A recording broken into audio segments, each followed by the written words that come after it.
credible allegations of a potential link between agents of the government of India and the killing of a Canadian citizen, Hardeep Singh Nijjar.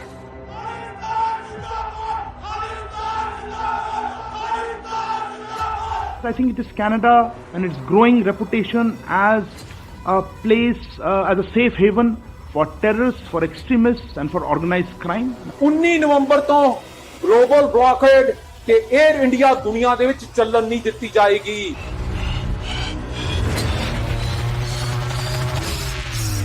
Khalistani extremists are being encouraged all the time. I also know, again, this is my allegation, I'm not giving you any evidence on that. I also know that some of these Khalistani extremists and terrorists are deep assets of CSIS. The Indian government hired thugs to terrorize Canadians.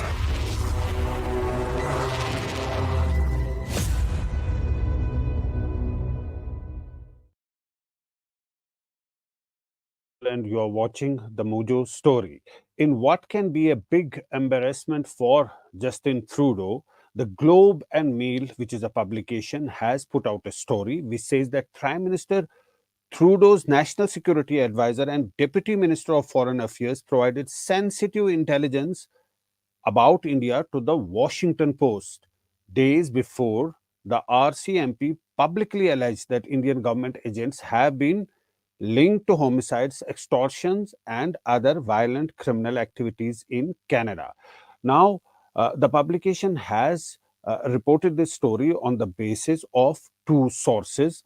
It says that this is in contrast to Mr. Trudeau's views of leak of classified information on China's interference activities. It says that last week he told the public inquiry into foreign interference that a criminal leaked classified information about China's meddling in 2023 to the Globe and Mail.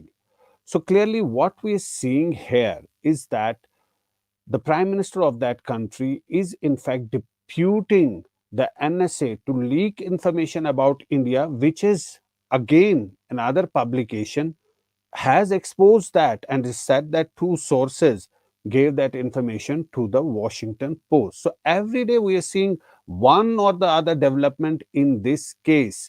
We saw a few days ago that Canadian officials said that they have evidence that agents of the government of India are responsible for fomenting trouble in that country. And then we had Justin Trudeau telling in a public hearing that he had made all those accusations about Indian involvement based on intelligence inputs, and there was no evidence with him. To discuss further on this, we're joined by Ambassador Manju Seth. Welcome to the show, ma'am. The point is that Justin Trudeau seems to be embarrassing himself day after day.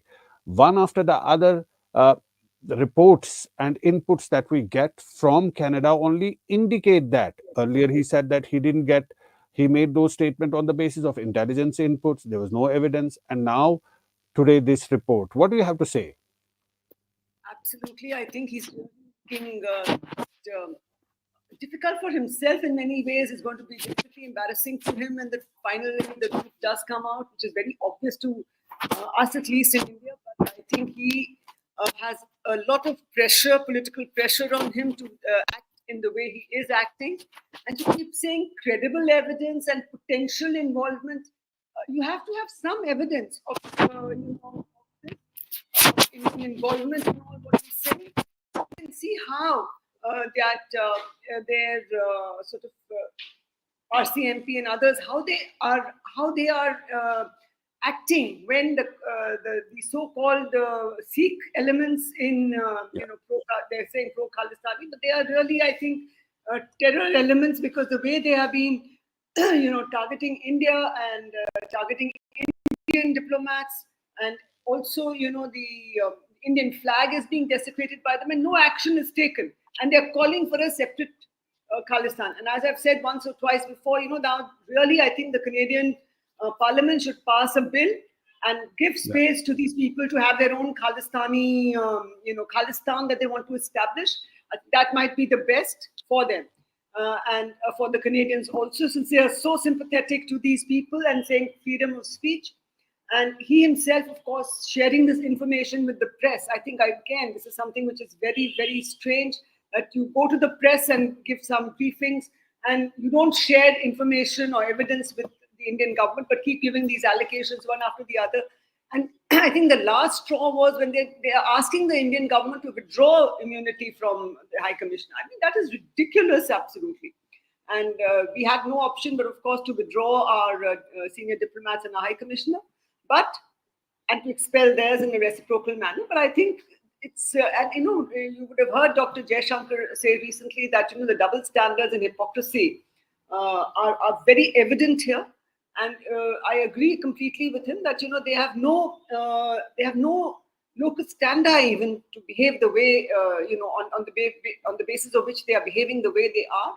But the only explanation is that Trudeau has got too enmeshed with these, anti-India elements, and he's making allegations of saying that the Indian diplomats are involved in what did he say, some criminal activity and drug trafficking, etc. I think it's just the other way around. His people, I think, and his all these Khalistani elements are very, very deeply entrenched in all these activities, in human trafficking, in human, exploitation, and including in drug trafficking and all counterfeit money and all that kind of rubbish. They are involved in all these criminal activities very, very strongly, and we have been seeing that, how they've been influencing events in Punjab. We've been seeing how they influence people there, and they're able to come up with and they're able to get away with what they are doing, because I think, as again, I would like to quote Dr. Jaishankar, where he has said that they are not happy with the rise of non-Western nations. And I think similarly, they've been targeting China, but China was, because of their economic linkages, I think they were more, careful. With India, they think that they feel they have the upper hand, and they can, browbeat India. They can, put India down whichever way they feel. Ambassador Manju Seth, what do they get out of it? To browbeat India, to put India down? Of course, India has a relationship with Canada, not just on the government-to-government level, but also on the people-to-people level, which goes back since decades. The two countries and the two peoples have sort of interacted and mixed with each other. How is it helping Canada to bring down India, or to browbeat India at this point in time? I think that we have to ask Prime Minister Trudeau, because he doesn't seem to understand that this relationship is it goes back it's decades long, and a huge Indian diaspora is there who has been contributing to the growth and economy of Canada in a big way. Besides these elements who have become very active in recent years because they've been part of the government. And his very government depends now. Of course, it was earlier part of the government with Mr. Jagmeet Singh's party, and now it is supporting from outside on this, as they say, issue-based things, issue-based basis. But now we can see that and I think in the next elections we will see the result of this, because I think the Canadians are also fed up with this nonsense that is going on. I think. Not only Indian origin, but other people are also beginning to realize what is happening and what is their government doing by interacting and encouraging encouraging these elements. And I think since his government is dependent on them, he's sort of giving in to their pressures and acting accordingly without realizing the harm that this has caused to Indo. That's what I think. He's not realizing that this is going to be a very big setback for India and Canadian relations. And in the future, I think there was talk of sanctions today. I read somewhere he's saying we're going to put sanctions on India.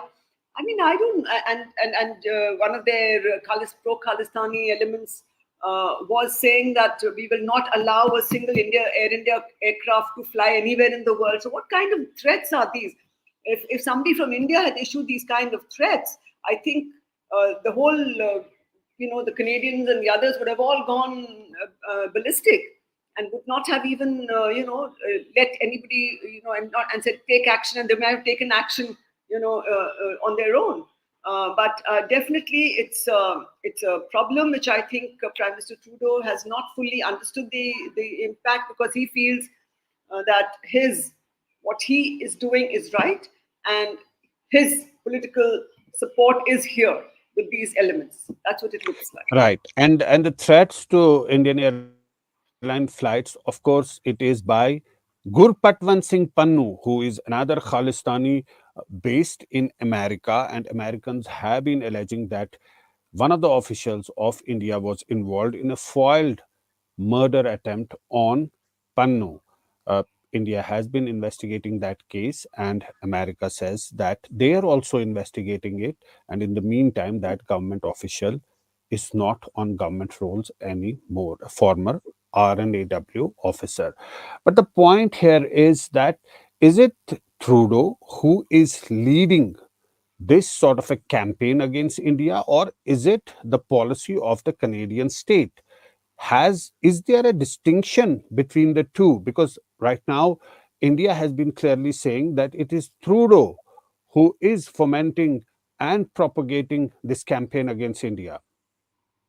Absolutely. But I think because he's the head of the government, there is some interlinkages. And as you can see, what his foreign minister has been saying, and this briefing of the Washington Post by his national security advisor and deputy minister for foreign affairs, etc. So, it becomes part of the government, because he's the head of the government. I don't think it is, and there are already some conservatives and others who are opposing what he's doing and who understand the importance of this relationship. But because he's the head of the government, I guess he's the decision maker in that sense, and he will decide how the Canadian government conducts its diplomatic relations or its international relations. But I definitely feel that Prime Minister Trudeau here has his own political compulsions to follow this path at the moment. But I think when the elections, I was reading some elections are due very soon, but they haven't been announced yet. But I think early next year, I was reading somewhere. So if the elections are held, I think the people of Canada would appropriately decide whether they want to continue on this path that Justin Trudeau has chosen, or would they like to course correct. Right. And this is also sort of a contradiction here. India has been asking for evidence. India says that not a shred of evidence has been shared. On the other hand, Canadian officials are anonymously leaking stories to Washington Post. What is the big deal? If they make an allegation, why don't they give the evidence to India, as India has been saying? India has approached this investigation in a different way. And they have approached the Panun case in America in a different way. Obviously, Americans gave some evidence to India, and that's why the investigation was started.